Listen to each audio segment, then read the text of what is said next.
Court ने एक बार दोबारा वही आग्रह दोहराया जो कि उन्होंने पिछली बार कहा था कि भाई आधार को स्वीकार करने में क्या दिक्कत है।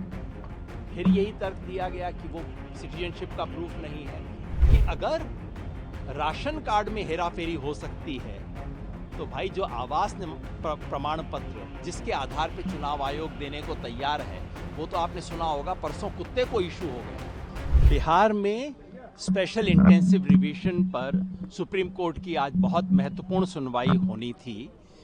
आज पूरी सुनवाई नहीं हुई, केवल 10 मिनट के लिए इनिशियल बातचीत हुई।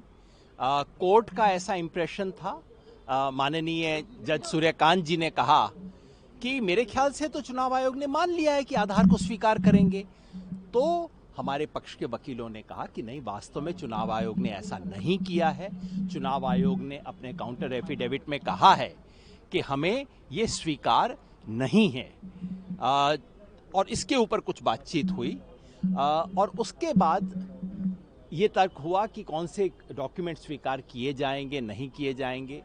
कोर्ट ने एक बार दोबारा वही आग्रह दोहराया जो कि उन्होंने पिछली बार कहा था कि भाई आधार को स्वीकार करने में क्या दिक्कत है। फिर यही तर्क दिया गया कि वो सिटीजनशिप का प्रूफ नहीं है। तो जज साहब ने, बागची साहब ने, जस्टिस बागची ने कहा कि अगर वो प्रूफ नहीं है तो आपके वो जो 11 वाले हैं वो कौन से प्रूफ हैं। और मैं अपनी तरफ से जोड़ना चाहता हूं कि अगर राशन कार्ड में हेराफेरी हो सकती है तो भाई जो आवास प्रमाण पत्र जिसके आधार पे चुनाव आयोग देने को तैयार है, वो तो आपने सुना होगा परसों कुत्ते को इशू हो गया है। बिहार में कुत्ते के नाम पर निवास प्रमाण पत्र इशू हो गया। आप चाहें तो मैं आपको प्रति दिखा देता हूं। वो चुनाव आयोग को स्वीकार है और राशन कार्ड स्वीकार नहीं है, आधार कार्ड स्वीकार नहीं है। ये क्या चल रहा है? सुप्रीम कोर्ट ने कहा है कि कल 10:30 बजे वो इसके लिए समय तय करेंगे कि पूरी सुनवाई कब हो। इसके ऊपर पूरी सुनवाई आज नहीं हुई है और कल 10:30 बजे कोर्ट के अंदर ये मामला दोबारा आएगा। ये मामला छोटा नहीं है, ये मामला इस देश के करोड़ों लोगों के मताधिकार का है। कोर्ट ने कहा, वकीलों ने कहा कि 1 अगस्त को बिहार में ड्राफ्ट इलेक्टोरल रोल रिलीज हो जाएगा, और जैसे ही वो ड्राफ्ट रिलीज होता है, इसका मतलब है कि 65 लाख लोगों का मताधिकार एक झटके में खत्म हो जाएगा। उनको अपील करने का अधिकार भी नहीं रहेगा एक बार वो ड्राफ्ट लिस्ट से बाहर हो गए। इसलिए बेहद जरूरी है कि ये मामला 1 अगस्त से पहले तय हो, और मुझे पूरा विश्वास है कि सुप्रीम कोर्ट इस मामले की जल्द बातचीत करके, इस पे जल्द हियरिंग करके एक निश्चित फैसला देगा। सर, जिनका नाम कोर्ट ने आज मना कर दिया स्टे करने से प्रोसेस को, कैसे आप देखते हैं कि इतना कम समय है, कैसे सही हो? सुप्रीम कोर्ट ने कुछ ऐसा नहीं कहा है। पिछली बार भी चैनल ने बड़ी भ्रामक खबरें चलाई थी। मेरा अनुरोध है कि जो भी खबरें हों वो सुप्रीम कोर्ट में जो हो रहा है उसके आधार पर हो। बीजेपी ऑफिस जो कहता है उसके आधार पर रिपोर्ट न किया जाए सुप्रीम कोर्ट में क्या हो रहा है। लिस्ट आने के बाद भी सुप्रीम कोर्ट इंटरफियर कर सकता है, और जिनका नाम नहीं है वो ऑब्जेक्ट भी कर सकते हैं। सुप्रीम कोर्ट जस्टिस सूर्यकांत ने बात कही आज, उस पे क्या कहना चाहेंगे? जी नहीं, वही एक इम्पॉर्टेंट बात है जिसके बारे में चर्चा होनी जरूरी है।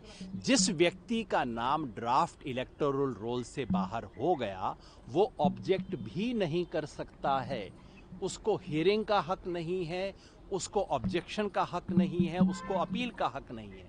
क्योंकि चुनाव आयोग के हिसाब से उस व्यक्ति का नाम डिलीट ही नहीं हुआ, पुरानी लिस्ट थी उसमें रहा होगा, हमें क्या फर्क पड़ता है, इस लिस्ट में नहीं है बस।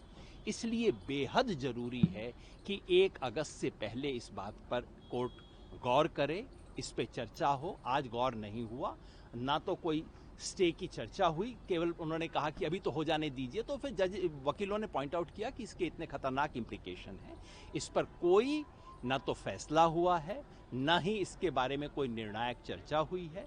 केवल इसके बारे में शुरुआती चर्चा हुई कि क्यों जरूरी है कि इस पर हियरिंग पूरी हो और 1 तारीख से पहले हो, बस केवल ये चर्चा हुई।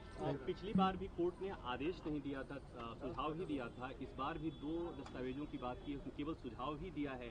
पीछे किसी लोगों ने कहा था कि कोर्ट का काम सुझाव देना नहीं है, आदेश देना है।